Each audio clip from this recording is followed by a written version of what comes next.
Bom, bom dia a todos. É um prazer estar aqui junto com vocês nesse momento, um momento um tanto quanto diferente, em função de fatos que todos reconhecem, né, sociais. Estamos desenvolvendo uma nova forma de contato e o CREF, por uma iniciativa da sua diretoria, do presidente Nelson, da sua diretoria da comissão de eventos, desenvolveu esse projeto de ciclo de conhecimento online. Então, esse projeto consiste em palestras de capacitação para os profissionais de educação física que militam, né, na área e em diversos temas, diversos segmentos da educação física. A nossa palestra ela tem o título de Exercício Físico e Sistema Imunológico. Vai ser a segunda parte. A primeira parte foi desenvolvida de forma brilhante, eu diria, pelo professor Renan Turini, no qual eu agradeço, né, a participação e felicito pela palestra que foi proferida há 15 dias atrás. E ele já abordou diversas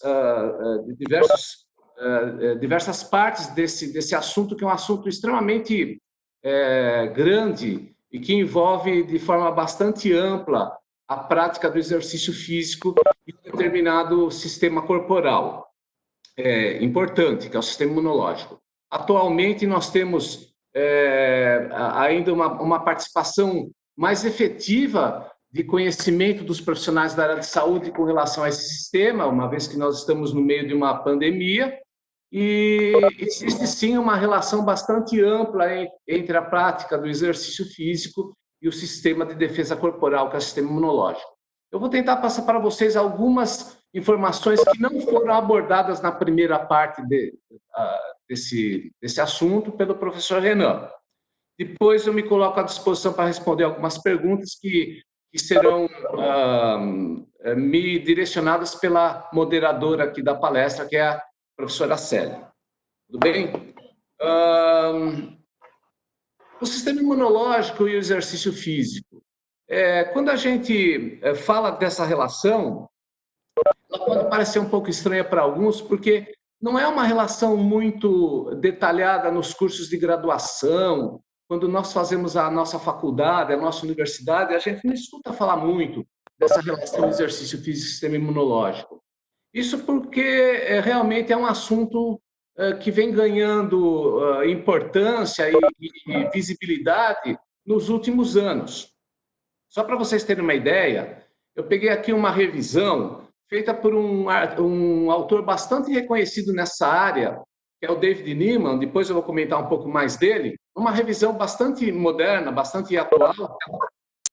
E ele fala de uma ligação, né, entre a atividade física, uma ligação bastante convincente entre a atividade física e o sistema de defesa corporal, né, do nosso organismo. Ele cita que mais de 90% dos artigos publicados, dos estudos efetivos que fazem a relação entre exercício físico e sistema imunológico foram publicados depois dos anos 90. Ou seja, mais de 90% dos artigos do conhecimento acadêmico veio de 1990 para cá. Ou seja, pouco tempo. Embora ele cite, é uma coisa que realmente nós sabemos, que desde o início do século anterior já existem estudos envolvendo o exercício do sistema imunológico. Inclusive, ele cita um estudo que foi feito com maratonistas que correram a maratona de Boston e que apresentaram alteração nas células sanguíneas, principalmente as do sistema imunológico, que são as células brancas, os famosos leucócitos, né? Então, ele faz aqui uma régua temporal, né, para falar sobre essa relação sistema imunológico e exercício. É bastante interessante. Observem que, de 1900 até 1980, os poucos estudos que existiam abordavam basicamente algumas alterações nas células imunológicas, principalmente as do sangue, algumas teciduais, como macrófago, e alguns ensaios funcionais. Por quê? Porque não existiam tecnologias adequadas para um estudo mais avançado. De 1980 a 1990, houve houve uma melhora, né, bastante significativa nos estudos, em função de uma técnica chamada citometria de fluxo, que pode medir algumas partículas, algumas coisas bem interessantes que envolvem o sistema, e também alguns estudos que envolviam algumas afecções, algumas doenças respiratórias agudas relacionadas à prática do exercício. De 1990 a 2010, houve um boom, houve uma melhoria bastante significativa dos estudos envolvendo o sistema imunológico e exercício, inclusive trabalhando com situações mais personalizadas, envolvendo aspectos nutricionais, envolvendo o envelhecimento, o sistema imune e o exercício, né? A gente chama o envelhecimento agindo no sistema imune como imunossenescência, depois eu vou comentar sobre isso. As citocinas que envolvem o processo da inflamação, tanto anti quanto pró-inflamatórias, foram mais estudadas a partir desse período, inclusive pelas técnicas que se apresentaram, né, técnicas laboratoriais. E, sem dúvida nenhuma, de 2010 para cá, a coisa evoluiu bastante, né, sobretudo com relação a resultados clínicos, as abordagens, né, as orientações, vamos chamar assim, de exercícios e de aspectos nutricionais mais personalizados, mas principalmente com relação ao que a gente chama de abordagens ômicas. O que seriam esses ômicos, como está escrito ali em inglês, que seriam as abordagens que a gente chama de abordagens ômicas? Eu peguei aqui um estudo, né, que deveria aqui, né, aparecer para vocês, que foi desenvolvido pelo Hoffman, que é um pesquisador australiano. E quando a gente fala de pesquisador australiano, a gente fala de gente boa, viu, pessoal? Esses caras são bons. E ele relaciona essas faixas de estudo que a gente chama de ômics com exercício. O que seriam os ômics? Tudo associado à parte de genoma, à parte de proteínas, à parte de lipídios, mas é um estudo bastante minucioso, um estudo molecular. Ele até cita nesse artigo, né, que também é um artigo recente, ele cita os tracks. Esses tracks seriam as faixas de ômics que estão relacionados com o exercício físico, né? São 8 faixas que ele cita, 8 tracks. São temas de ômics envolvendo o exercício físico. E, sem dúvida nenhuma, esses temas estão relacionados com o sistema imunológico, né? Quando a gente fala do genoma, de transcrição gênica, de proteomas, de secretomas, ou seja, substâncias que são secretadas como hormônios, como citocinas, né? Enfim, essas faixas, elas são realmente importantes no estudo atual que envolve sistema imunológico e exercício. De todo modo, voltando no artigo do Niemann, né, de revisão de 2019, ele aborda aqui 4 grandes temas que devem ser abordados quando a gente estuda sistema imune e exercício. 4 grandes temas. O primeiro deles, né, envolve a questão das alterações que ocorrem no exercício físico, pelo exercício físico no sistema imunológico, quando é feito de forma aguda e quando é feito de forma crônica. O que seria isso? O exercício agudo é o exercício feito na hora. E o exercício crônico é o treinamento. É aquilo que você está fazendo hoje, aí você treina durante 6 meses e você vai ver depois de 6 meses se houve ou não alguma adaptação, alguma alteração. Então, vejam aqui que, sem dúvida nenhuma, os autores do artigo, eles mostram que existem alterações na imunidade inata em relação ao exercício moderado, no sentido de uma alteração benéfica, né? Uma imunoestimulação.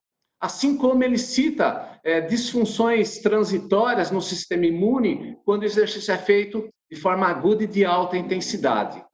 Resumindo, o exercício moderado seria imunoestimulador e o exercício intenso imunossupressor, né? É claro que depois a gente vai abordar isso de uma forma mais ampla, né? Eu só estou citando essa situação. E aqui o próprio estudo deles mostra, né, uma situação bastante interessante. Eles compararam, né, eles fizeram aqui a comparação entre sujeitos que correm uma maratona, que é considerado um exercício intenso, né, comparado com sujeitos que caminham, né, em torno de 30 a 45 minutos, ou seja, exercício moderado.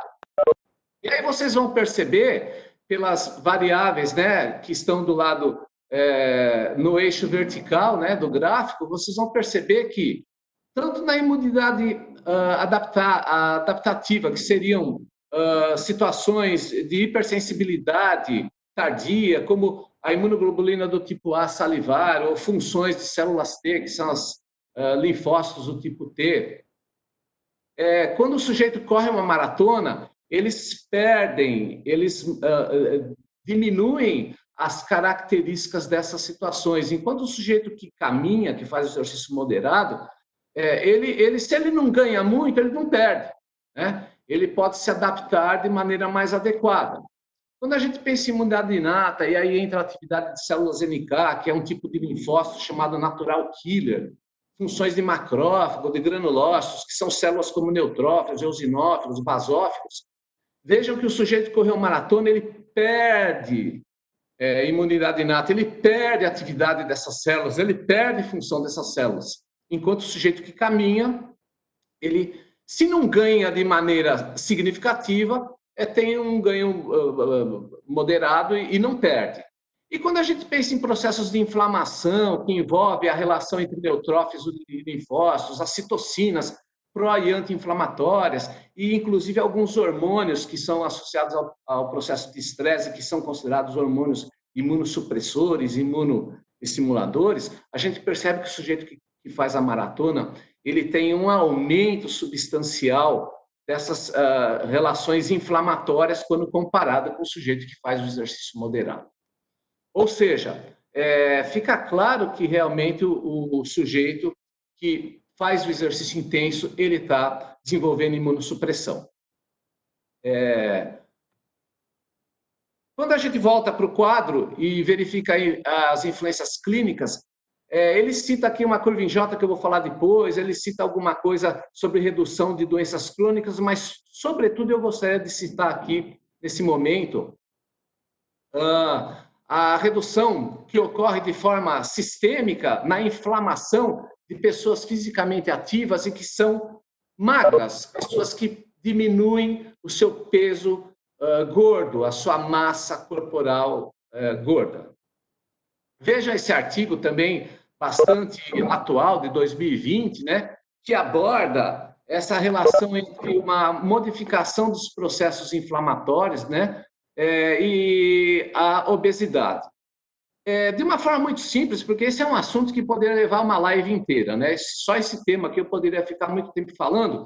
Observe que sujeitos obesos, que são normalmente sedentários, a flecha indica adipócitos, células de gordura grandes. E entre essas células, nós temos células do sistema imune que são chamadas de macrófagos. Os macrófagos são oriundos dos monócitos que vieram do sangue. Isso foi abordado pelo professor Renan na primeira parte desse assunto há 15 dias atrás. Então, os monócitos recrutados de forma muito ampla pelo tecido adiposo se transformam em macrófagos do tipo M1, que são macrófagos que produzem substâncias inflamatórias. Resumo da história: a pessoa que é obesa, ela tem entre as suas células adiposas, no tecido adiposo, macrófagos que geram, que secretam substâncias inflamatórias. Então, a pessoa obesa tende à inflamação. Ao passo que um sujeito magro, que tem adipócitos que são apontados aqui pela flechinha verde, menores, elas recrutam menos monócitos do sangue. E esses monócitos recrutados se convertem em macrófagos do tipo 2. Agora não dá tempo de eu explicar detalhes dessas células, mas esses macrófagos do tipo 2, eles são macrófagos que secretam substâncias anti-inflamatórias. Ou seja, um sujeito magro é um sujeito que tem, entre as suas células adiposas, células do tipo macrófago que são anti-inflamatórias, que secretam substâncias anti-inflamatórias e diminuem a secreção de substâncias inflamatórias. Resumo: um sujeito mais magro é um sujeito que tem menor tendência a processo inflamatório, menor tendência à imunossupressão. Vejam o exercício entrando nessa história. Se o sujeito pratica exercício e diminui sua massa gorda, ele tende a diminuir o seu processo inflamatório, ele tende a otimizar o funcionamento do seu sistema imunológico. Aqui, uma abordagem também citada pelo artigo, mas que eu não quero entrar muito no mérito, porque, na verdade, quando a gente fala de interação nutricional, a gente teria que pensar em outros profissionais que não sejam os profissionais de educação física, né? A gente teria que pensar, sobretudo, no nutricionista. De todo modo, o artigo cita, né, a necessidade de ingestão de alguns nutrientes, sobretudo os carboidratos, quando o sujeito pratica o exercício, não só durante, como cita ali na bola que a flecha aponta, mas também antes e até, quem sabe, depois, dependendo do nível de objetivo que a pessoa tem. Mas, como eu disse, esse tipo de situação ela deve ser preconizada, prevista e prescrita por nutricionistas. Eu acho importante o profissional de educação física ter noção, ter conhecimento, mas ele não tem a propriedade profissional de prescrever nutrientes. Então, eu não quero me aprofundar muito nesse tema. E, sem dúvida nenhuma, né, o quarto item citado pelo Niemann e seu parceiro sua parceira, né, no artigo, é a imunossenescência. Essa é uma área que demandaria muito tempo para poder explicar, que é a relação do envelhecimento na imunodepressão, na imunossupressão. Então, qual é o fato? Quando o sujeito envelhece, ele perde propriedade do seu sistema imune. O que o exercício faz? O que a prática crônica de exercício promove no sujeito que está envelhecendo? Ele mitiga, ele atenua, ele alivia esses efeitos que o envelhecimento causa no sistema imunológico, nas funções imunes, ou seja, ele atenua a imunossupressão, que a gente chama, no caso do envelhecimento, de imunossenescência. Eu não posso e não tenho tempo de abordar esse assunto, que é um assunto extremamente relevante, agora aqui na nossa live, por muito tempo. Então, o que eu indico? Nós tivemos lá no CREF, né, na Comissão de Saúde, propriamente dito, por um projeto apresentado e aprovado pela diretoria, pelo presidente Nelson e também por toda a diretoria, nós desenvolvemos ali um projeto chamado Coleção Exercício Físico e Saúde. São orientações, vamos chamar assim, guidelines, né? Que a gente não quer ter a pretensão de falar isso, porque isso normalmente está associado a sociedades acadêmicas, tipo Sociedade Brasileira de Hipertensão, Sociedade Brasileira de Diabetes. Mas a gente fez algumas orientações para os profissionais e o volume 4 dessa coleção aborda exatamente o envelhecimento e o exercício físico. Esse volume foi organizado pelo professor Dr. Ismael Forte, que é lá da Unesp de Presidente Prudente. Eu tive o privilégio, o prazer de escrever exatamente o capítulo, foi publicado em 2018, né? De escrever o capítulo que fala sobre a fisiologia imune e também de outros sistemas associados ao envelhecimento. Então, o que eu sugiro? Que vocês leiam esse capítulo, porque tem muita coisa e muita coisa importante que o profissional de educação física tem que saber para poder orientar exercícios para as pessoas idosas. Como conseguir esse material? Como baixar esse material de forma gratuita? Vocês vão entrar no site do CREF, ok?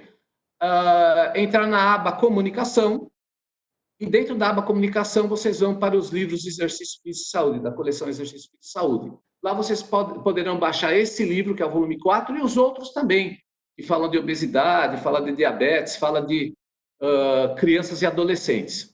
Nós estamos agora escrevendo o volume 5, que é Câncer e Exercício, mas esse ainda não está pronto, então ele não está disponível. Ok?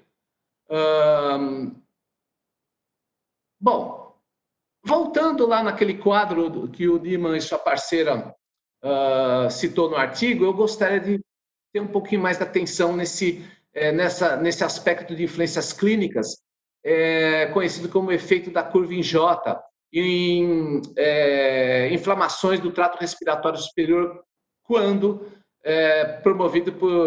relacionado, né, por exercício desenvolvido de maneira aguda. Inclusive, isso foi tema de pergunta para o professor Renan, mas como o professor Renan teve que responder muitas perguntas, ele não teve tempo de responder essa pergunta, então eu estou aproveitando para falar nessa live agora para a pessoa que fez a colocação para o professor Renan há 15 dias atrás.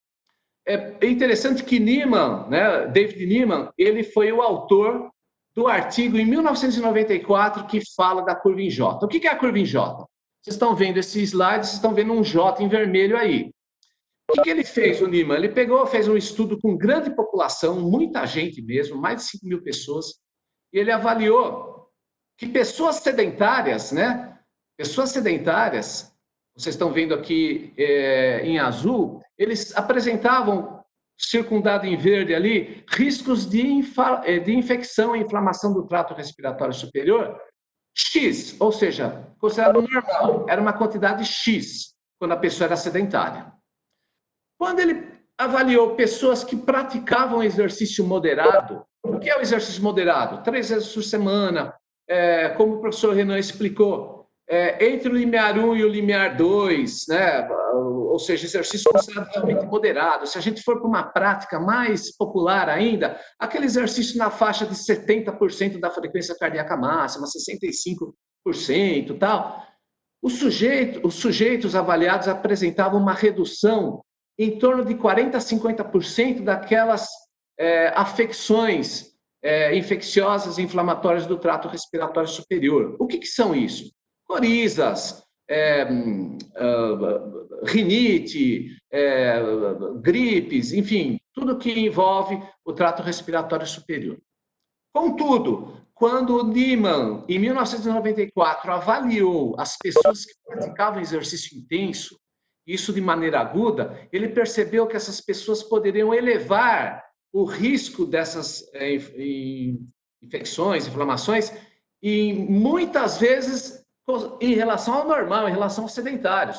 Ou seja, as pessoas que no último ano praticaram exercício intenso, elas apresentaram muitas vezes a mais coriza, processos inflamatórios e infecciosos do trato respiratório superior, quando comparado com as pessoas sedentárias, não comparado com as pessoas que praticavam exercício moderado só, mas com as pessoas sedentárias. Ou seja, teoricamente, o sujeito que faz o exercício intenso, para o sistema imunológico, ele está agredindo mais o seu sistema do que a pessoa que é sedentária, que não faz nada, que fica o dia inteiro assistindo televisão. É claro que hoje a gente não tem essa visão isolada, existem outras coisas que eu vou comentar com vocês, mas foi o que o Niemann apresentou em 94. Inclusive está aqui o artigo original do Niemann, né? Eu trouxe para vocês, e a curva original que ele mostrou no artigo dele. Né? Vejam que esse ano, em 2020, o Niemann, né, se juntando com outros autores, ainda fala desse assunto, né? Ele pergunta, esse artigo traz uma pergunta como título, né? Se o exercício pode afetar, né, as funções imunes e aumentar a susceptibilidade a processos infecciosos. Né? Então, essa é uma área de estudo que continua, né? Até hoje. Ele mostra, junto com seus parceiros nesse artigo, né, ele mostra um esquema que envolve tanto a imunoestimulação, que está na parte de cima, quanto a imunossupressão, que está na parte de baixo, né, os riscos de doenças. Então, vejam que uma pessoa sedentária ela tem um X de riscos para a doença ou um X de imunoestimulação. Quando a pessoa faz um exercício moderado, ela diminui o risco de doença e aumenta a possibilidade da imunoestimulação. Quando ela faz um exercício pesado, ela aumenta o risco da doença e diminui a situação de imunoestimulação. Quando ela faz muito pesado, um overload, quer dizer, uma sobrecarga intensa de trabalho, ela aumenta mais os riscos de doença e diminui muito mais a situação de imunoestimulação.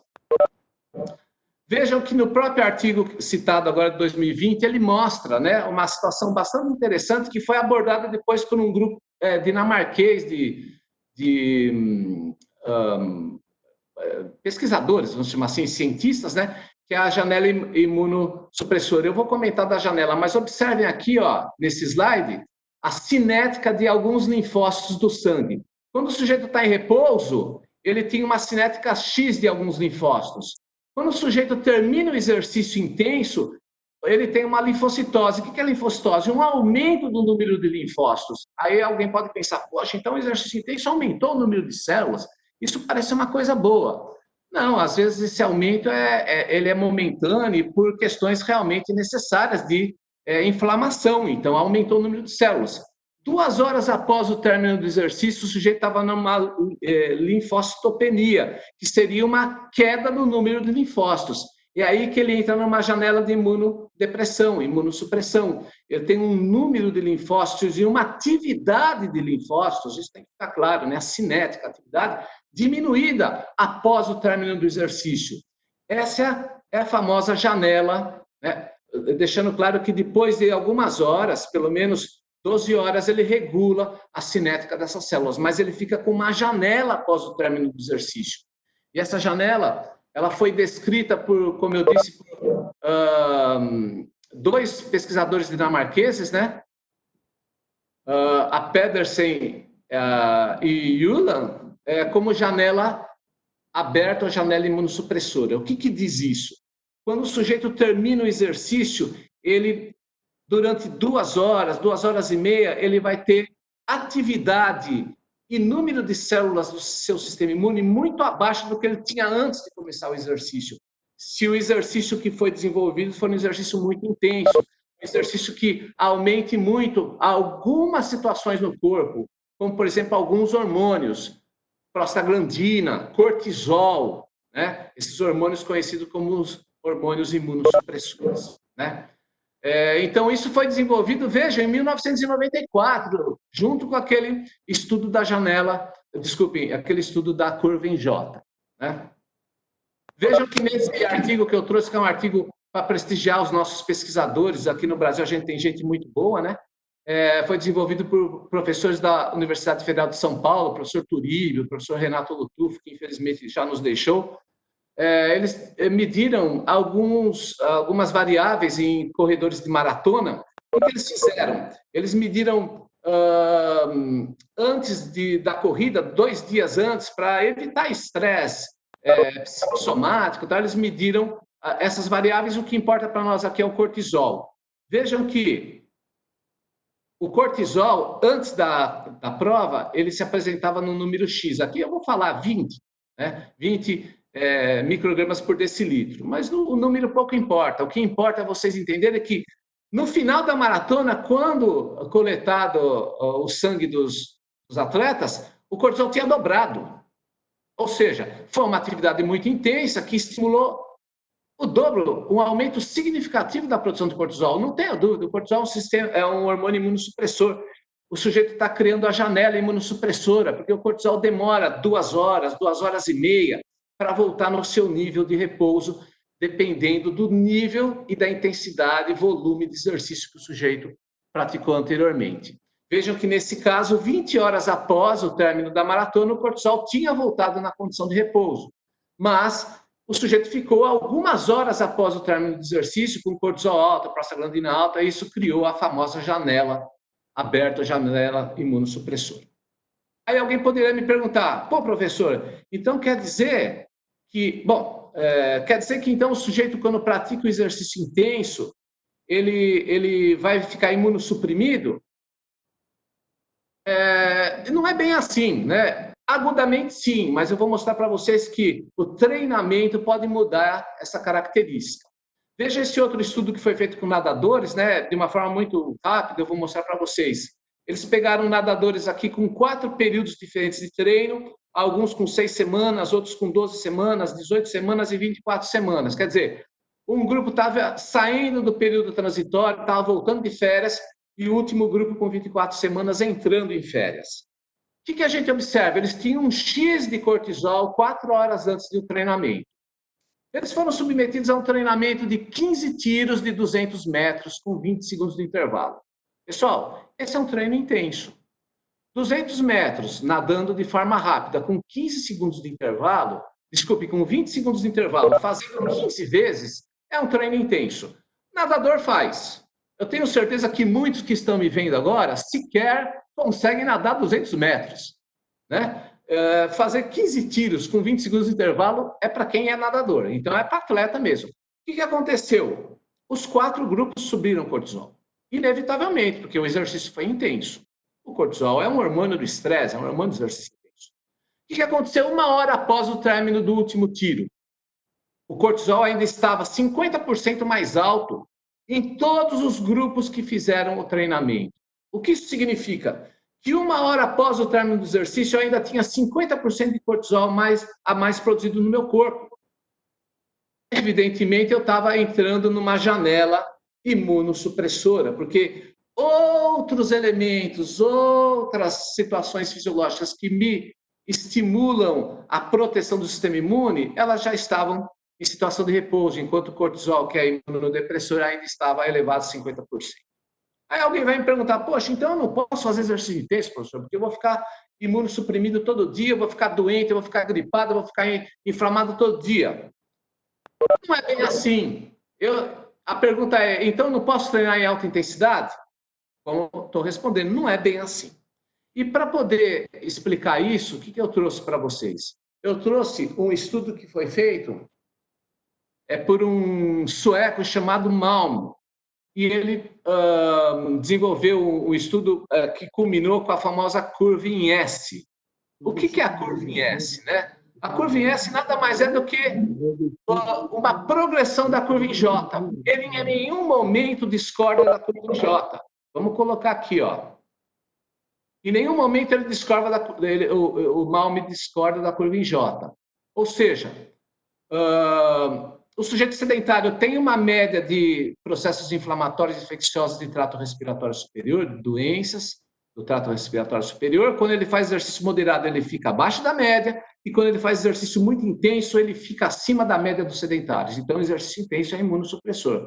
Mas o que o Malm coloca no seu estudo e mostra com dados, né, formando a famosa curva em S, né, que a gente mostra para vocês aqui, ó, a curva em S. Observem, ó, a flechinha mostra um S na curva. Ele mostra o seguinte: pessoas que fazem exercícios de alta intensidade de maneira crônica são atletas, pessoas que treinam com intensidade mais elevada, porque são atletas, são pessoas que competem, atletas que a gente chama de elite. Essas pessoas também se adaptam a esse tipo de treinamento. E essa adaptação, ela pode promover uma queda da imunossupressão. O problema, então, pessoal, não está no exercício intenso, moderado. O problema está na forma com que a gente prescreve o treinamento. Quando eu falo treinamento, não é o exercício agudo, não é a sessão de treino, é o conjunto de sessões de treino, que aí a gente fala de exercício crônico, que é o que a gente chama nas teorias de treinamento de macrociclo, mesociclo, microciclo. Eu vou fazer aqui um comentário e não quero me isentar de fazer esse comentário, porque realmente preciso. Primeiro, eu não sou da área do treinamento propriamente dito, de alto rendimento. A minha área é saúde.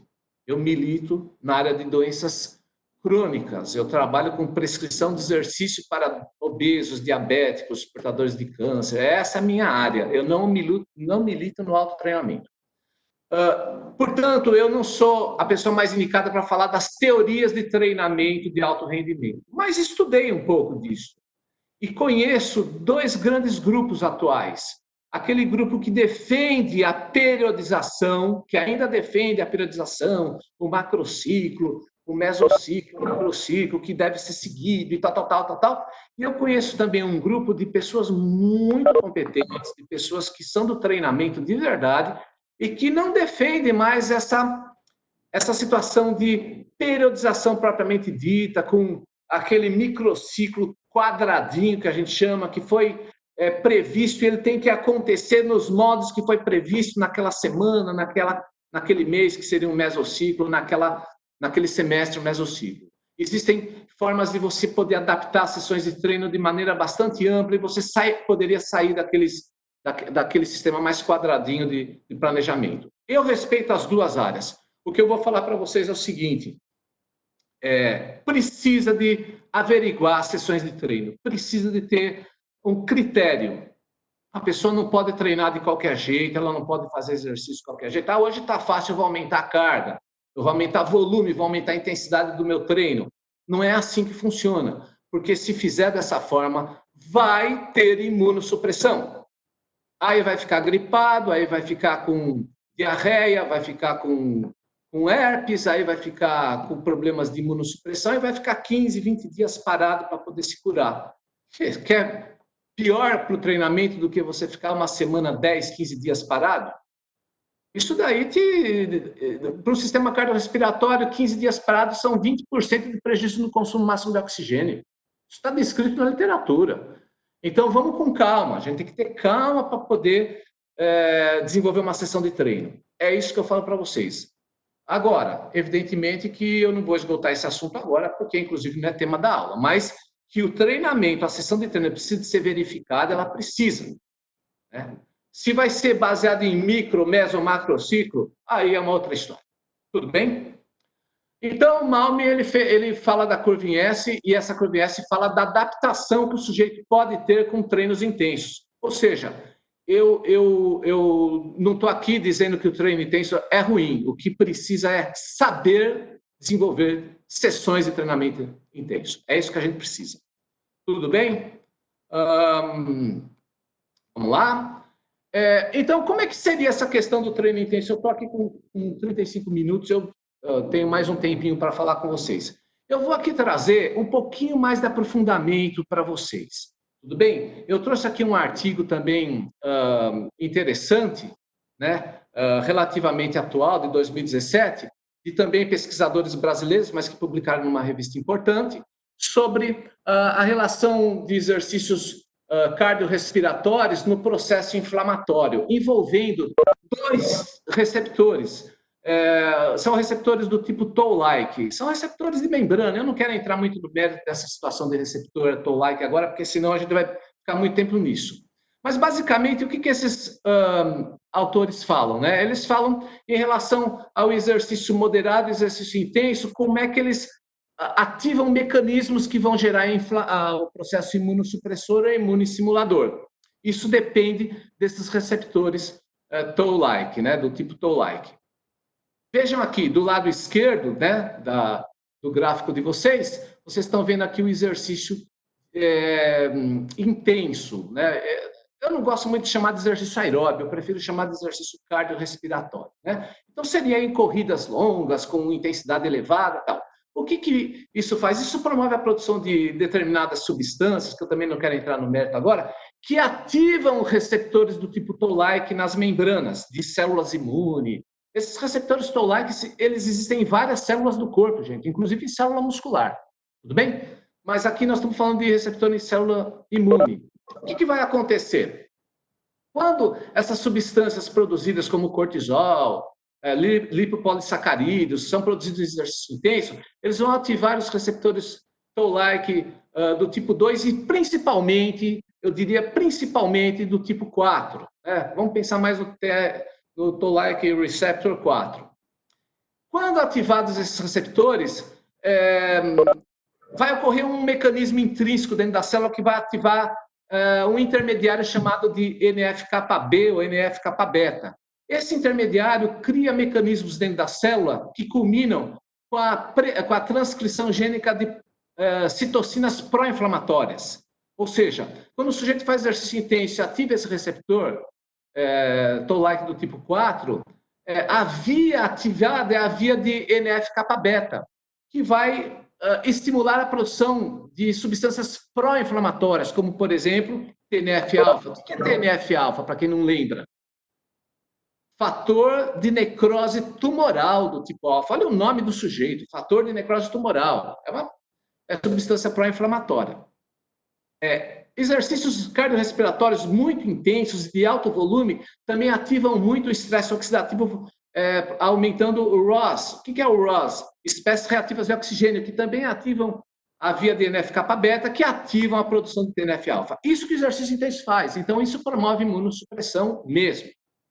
Mas é claro que o sujeito adaptado, ele vai fazer a curva em S, ele vai voltar ao nível normal. O que o exercício moderado faz? Ele não aumenta a produção de maneira significativa daquelas substâncias que ativam os Toll-like receptors, principalmente o 4, né? Existem outros receptores do tipo Toll-like. O 9 também é muito importante, eu não quero entrar nisso agora, mas nós estamos falando aqui do 4 principalmente.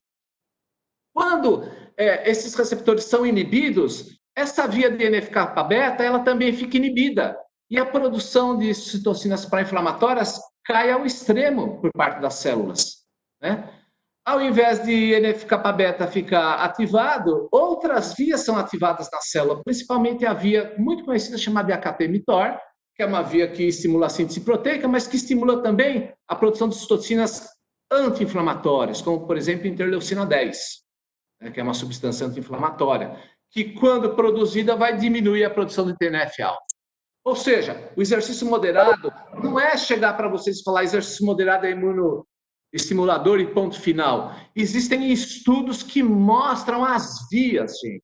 Vamos voltar no início da palestra, são os ômics. Os ômics, as vias são, atualmente, em 2020, elas são bastante evidentes na literatura. Tem mais coisa para descobrir? É lógico que tem. Essa área de sistema imune e exercício, ela é uma área que precisa de muita gente estudando ainda, porque tem muita coisa para descobrir, mas também já tem muita coisa vista. Né? Tem muita coisa vista. Tudo bem? Ah, professor, tudo bem, eu entendi. O exercício é imunoestimulador quando moderado, ele é imunossupressor quando intenso, mas o que isso reverte para o sujeito? Isso ajuda o cara a diminuir doenças? Isso ajuda o cara a ter menos problemas de saúde? Então, eu trouxe um artigo aqui que envolve caminhada e câncer, com pessoas que faziam, no momento, mulheres, no caso, que faziam quimioterapia. Esse exemplo eu não posso pegar mais do que isso, quer dizer, mulheres que faziam quimioterapia, tinham câncer de mama e começaram a praticar caminhada, 12 semanas. Fizeram nas primeiras 6 semanas uma caminhada em torno de, no máximo, 50% da frequência cardíaca de reserva, e depois das outras 6 semanas aumentaram um pouquinho a intensidade para 60%. Deixando claro que nas primeiras 6 semanas eram 30 minutos de caminhada, nas 6 últimas semanas, 40 minutos de caminhada. Um pouquinho de aquecimento, um pouquinho de volta à calma. O que aconteceu com essas mulheres? Vejam, primeira coisa que o câncer causa é diminuição de massa magra, diminuição estímulo à proteólise, diminuição de síntese proteica, mediante uma série de fatores produzidos, inclusive de células do sistema imune que são alteradas. Vejam, aqui no quadro que eu estou apontando para vocês agora, eu tenho o P de diferença não significativa entre as células do sistema imunológico do sangue dessas mulheres antes do treinamento e depois do treinamento. O que eu estou mostrando para vocês? Que elas passaram 12 semanas treinando, fizeram quimioterapia a cada 15 dias, ou seja, 6 sessões de quimioterapia elas fizeram, e não alteraram as células brancas do sangue. Ou seja, é esperado que a quimioterapia vá diminuir concentração e atividade dessas células. O exercício parece que atenuou esse efeito, eu diria, deletério e colateral, evidentemente, que a quimioterapia faria dessas mulheres, além da própria patologia.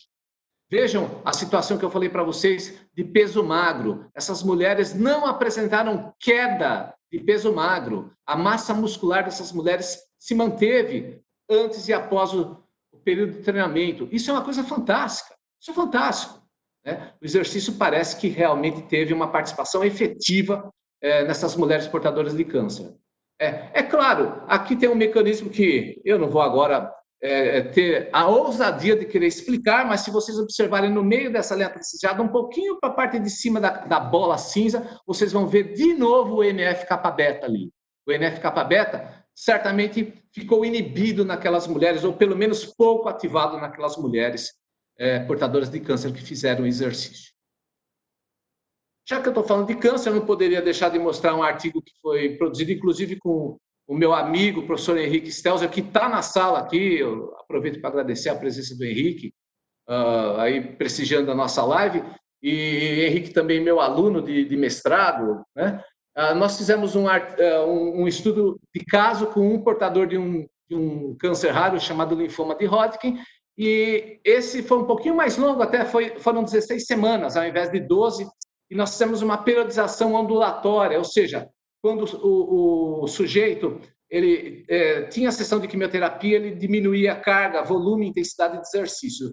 E os exercícios eram tanto resistidos quanto cardiorrespiratórios. Quando ele ficava na semana que não fazia quimioterapia, a gente aumentava a carga de trabalho. Os resultados foram muito bons, né? Os resultados que nós tivemos com esse estudo de caso foram bons. Essa pessoa teve uma condição bastante favorável, inclusive o médico dele que autorizou o estudo, ele ficou bastante satisfeito com a prática do exercício, porque ele acreditou a prática do exercício que nós propusemos a melhora significativa do paciente na fase de tratamento. E aí a gente cita no artigo, né, a questão efetiva dessa via de NF-κ-beta, que provavelmente foi minimizada na sua estimulação com a prática do exercício.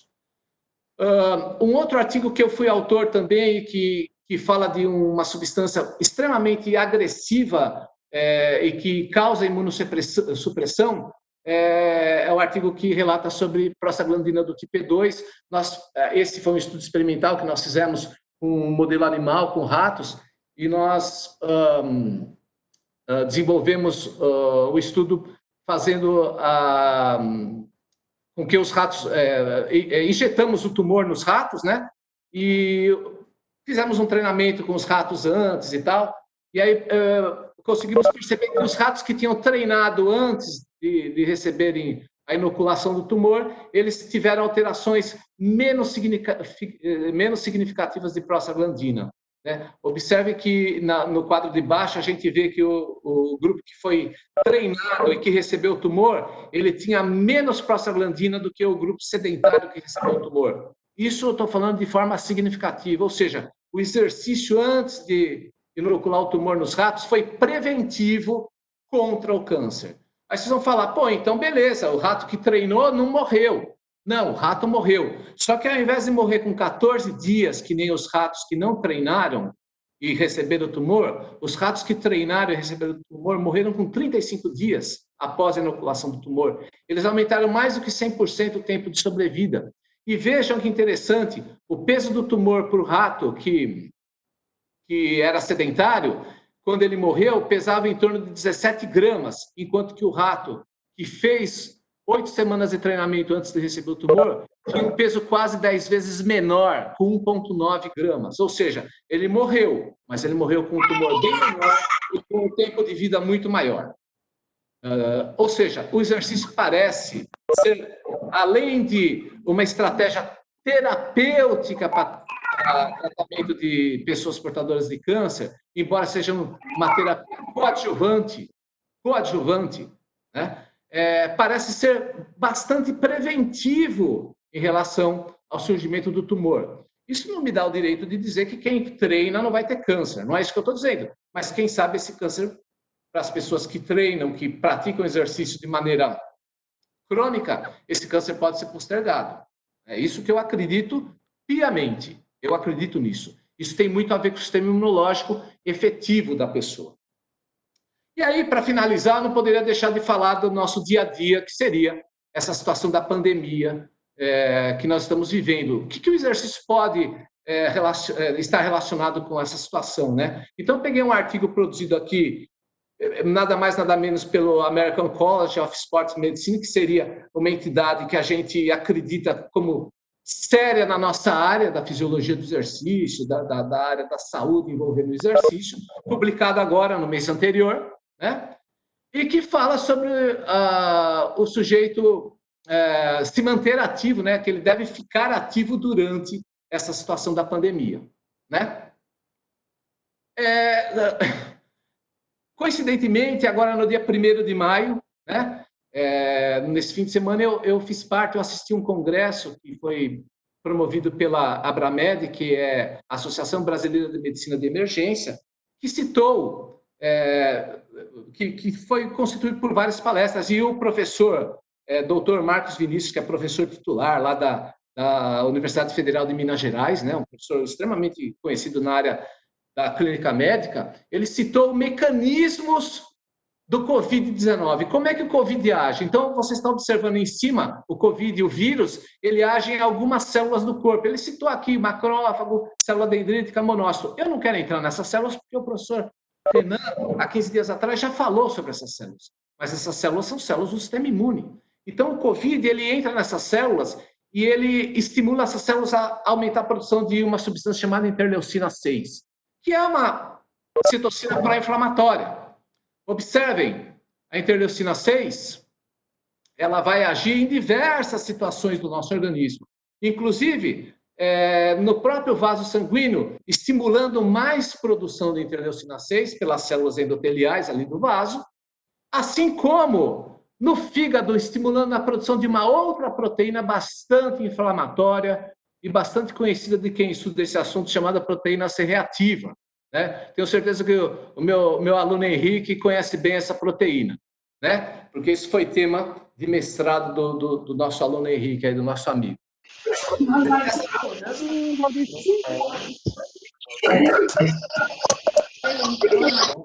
Vocês estão me escutando, gente? Então, né? Já estou terminando, gente. Então, essa proteína aumenta quando o COVID vai em células do sistema imune e estimula a produção de interleucina 6, que já é uma substância anti-inflamatória. Então, veja, o que acontece? O que o professor Dr. Marcos Vinícius mostrou nesse congresso?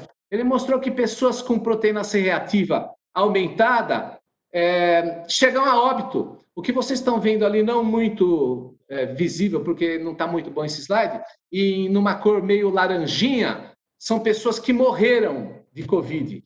Veja a concentração de prostaglandina, de proteína C reativa, como está bem mais alta que o verdinho, que são as pessoas que ficaram com COVID, mas que sobreviveram. Do outro lado, vocês estão vendo a interleucina 6, é o mesmo gráfico. As pessoas estão com mais interleucina 6, aquelas que morreram, que chegaram no estágio agudo da doença, que chegaram a óbito. Enquanto as pessoas que pegaram Covid, mas que não foram a óbito, que se recuperaram, tinham menor concentração de interleucina 6.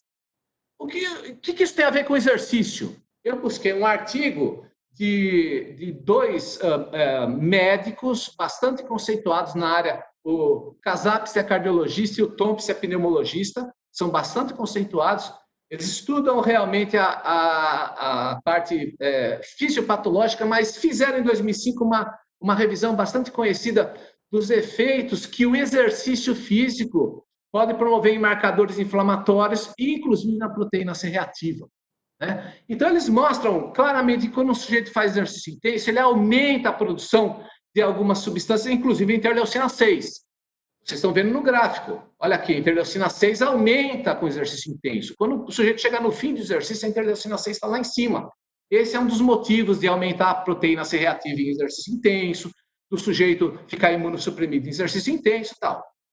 Claro que depois da fase que a gente chama de recovery, ou seja, a fase de recuperação, o sujeito começa a ter a produção aumentada de outras substâncias para atenuar esse efeito imunossupressor, no caso a interleucina 1-RA, que é um antagonista, é uma interleucina anti-inflamatória de interleucina 1-beta. Então, após o término do exercício, a gente aumenta a interleucina 1-RA.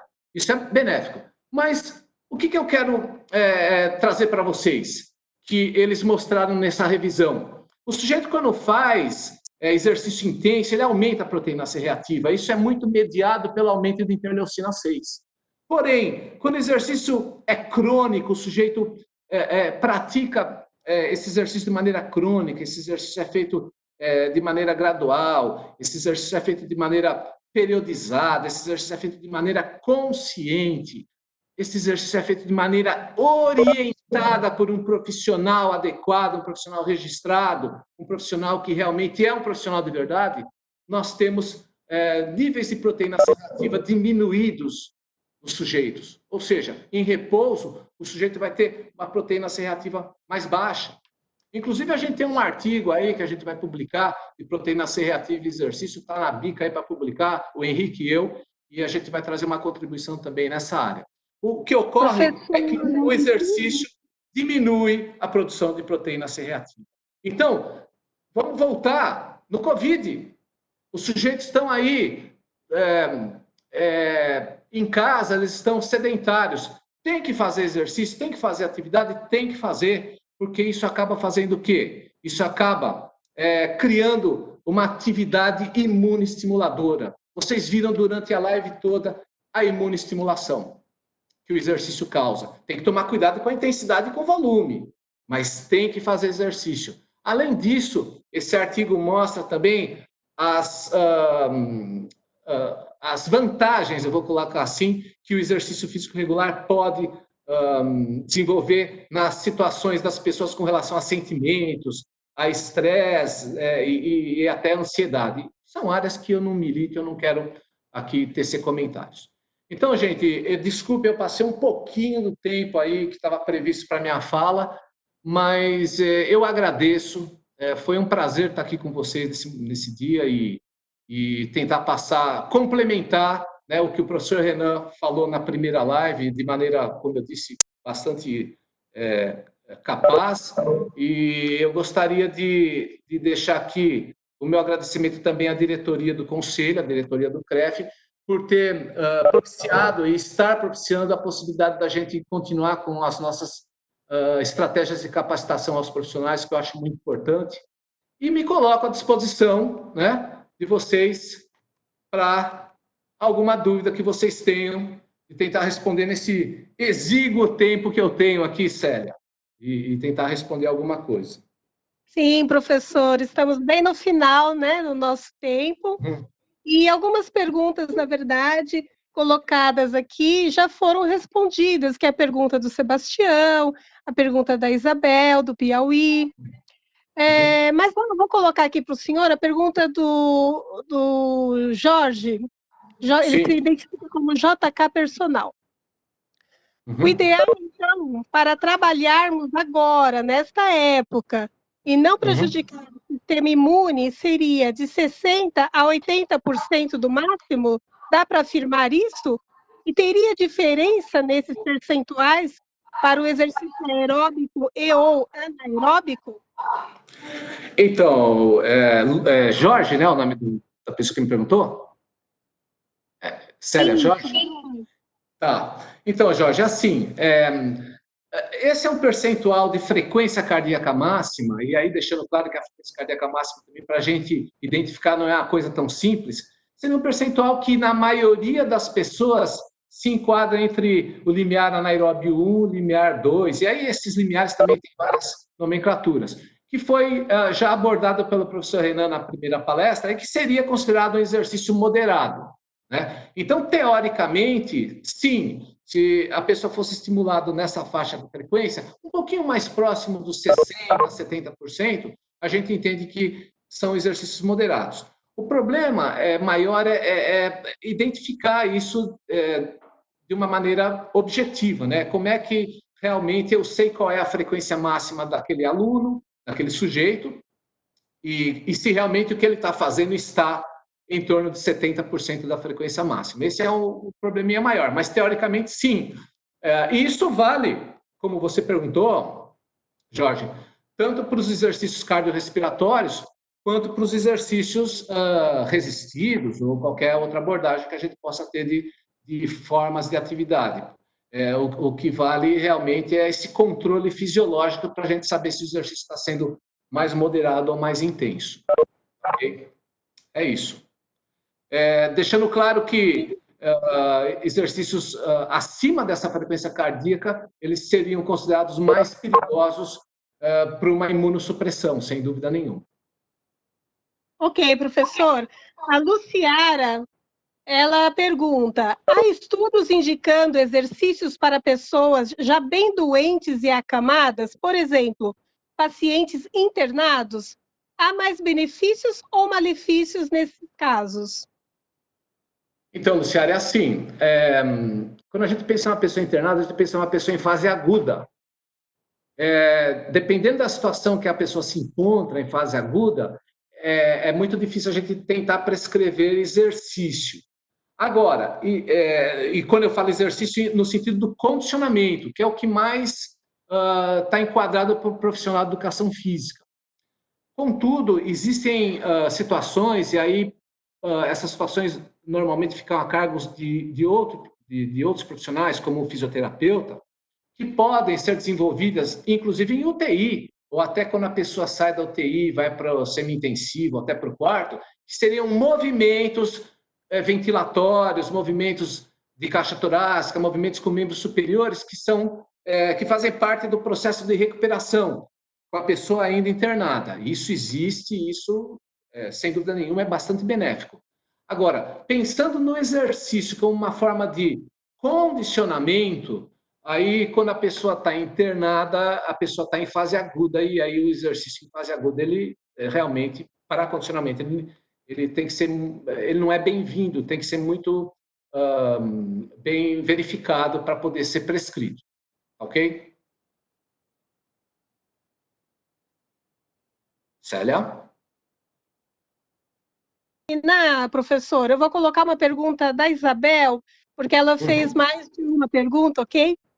Sim. Essa relação da imunossupressão poderia ser considerado um risco ao coronavírus, lembrando o caso do maratonista Marcelo Suzuki, que faleceu em decorrência da doença. As notícias não mostraram nenhuma outra patologia, apenas abordaram ser corredor. Essa pergunta é muito interessante, né? Uma pergunta, viu, Isabel? É uma pergunta muito interessante. O estágio de imunossupressão, ele acaba facilitando, é como se você tivesse mais susceptível ao surgimento de afecções, de problemas virais, bacterianos, enfim. Você está com uma porta maior aberta para essas afecções, vamos chamar assim. Então, teoricamente, sim. O que ocorre especificamente com o coronavírus é uma coisa que é difícil de ser comentada, porque a gente não entende ainda muito bem muitas coisas dessa patologia, desse vírus, né? Mas pelo pouco que a gente sabe, como ele está sendo divulgado pela... Eu não estou me pautando pela imprensa para responder para vocês todos, e inclusive para a Isabel. Estou me pautando pelo que eu escutei de médicos, mas pela imprensa, e pelo pouco que eu li de artigos e tal. As formas de transmissão do vírus são formas muito simples e que estão muito envolvidas na sociedade, nas nossas atividades sociais. Então, é fácil de pegar esse vírus. Se o sujeito tiver imunossuprimido, a forma de tentar combatê-lo é prejudicada. Então, teoricamente, sim. Se a gente fosse responder de maneira objetiva, um sujeito imunossuprimido, inclusive por execução de exercício muito intenso, ele teoricamente poderia estar prejudicado, sim, nessa situação do coronavírus. Eu vou dar como exemplo, para finalizar a resposta, pessoas que são imunossuprimidas por medicação. Então, pega aí grupos de pessoas que fazem tratamento de artrite, de espondilite, de câncer, são pessoas que fazem uso de uma medicação chamada imunossupressora. Essas pessoas pertencem ao grupo de risco. Então, se o exercício intenso promover janelas sucessivas, janelas imunossupressoras sucessivas, e o sujeito ficar imunossuprimido pela prática do exercício intenso, ele vai estar mais suscetível, sim, pelo que eu entendo, a poder assimilar aquele vírus e esse vírus se alastrar de uma maneira mais efetiva no corpo dessa pessoa, sim, sem dúvida. Uma pergunta interessante. Obrigada, professor. Solicito que o senhor faça as últimas considerações para que possamos encerrar a nossa live. Tá. Bom, então eu volto a agradecer, né, a presença de todos, agradecer a presença das pessoas que assistiram o professor Renan e que voltaram para assistir a segunda parte. Quem não assistiu o professor Renan e as outras lives, eu já posso dizer que essas lives serão disponibilizadas no Facebook do Conselho. É só uma questão técnica para poder disponibilizar essas lives, isso está sendo providenciado, mas todas serão disponibilizadas.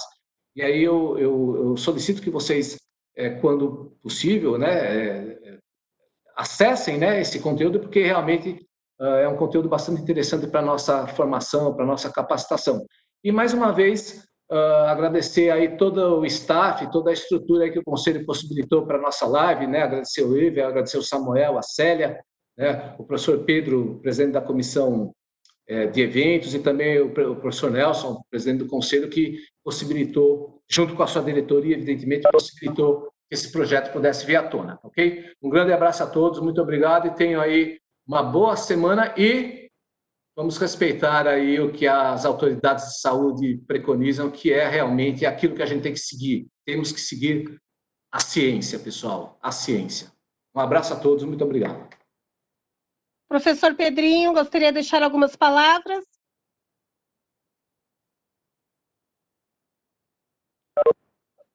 Professor Pedro, gostaria de deixar algumas palavras? Sim. É com você, professor Pedro.